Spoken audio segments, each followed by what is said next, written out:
Hello, everybody in the world today. Not everybody in the world today is going to watch it, but anyhow, whoever does, I want to make sure this is available to them. I want to give a quick synopsis of my past 10 days in Pattaya. Um, I went primarily to attend the memorial ceremonies that they have every year for Master Yatong, still the greatest producer of Muay Thai champions in the world.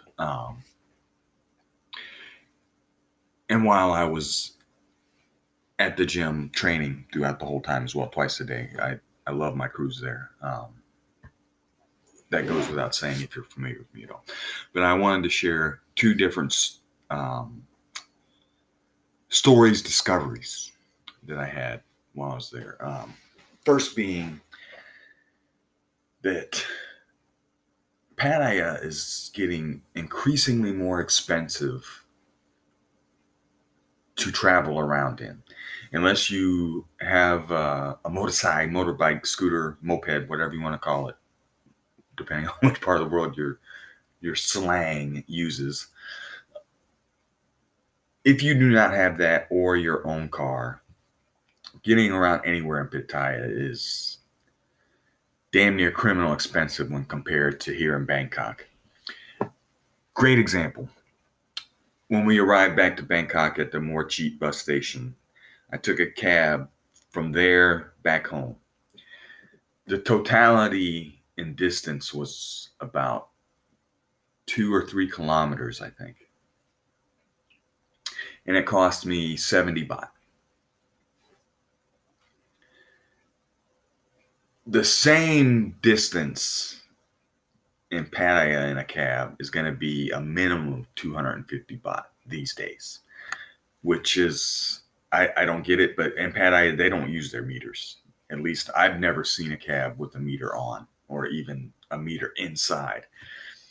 But, it is what it is. You do what you got to do. Now, my next story has to deal with kind of a tale from the gym. There was a fella that was at Sityatong's for a couple of days, same as me age-wise, 48. A little bit more heavier, said that the guy definitely likes his beer and who knows what else. But he has the prototypical beer belly. That aside, dude can still swing his hips, had pretty nice kicks from a little bit of time I watched him work with Deep, one of my personal fave crews.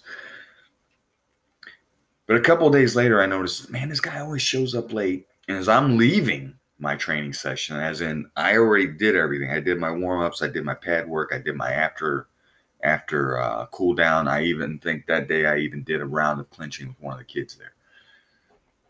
As I'm leaving, he's coming back from his warm-up jog. And it's just outside the camp. And I'm walking to and from my hotel because of those cab costs. And he starts complaining to me a little bit. It's like, gym's not like it used to be. None of the old guard are here, or something along those lines. I don't remember the exact words he used. He's Welsh, so the accent was hard for me to decipher 100% what he was saying. But he was more or less complaining about the training methods there, I think. And I didn't get that at all. It's like, well, maybe if you showed on time, you wouldn't have these problems that you feel you're getting.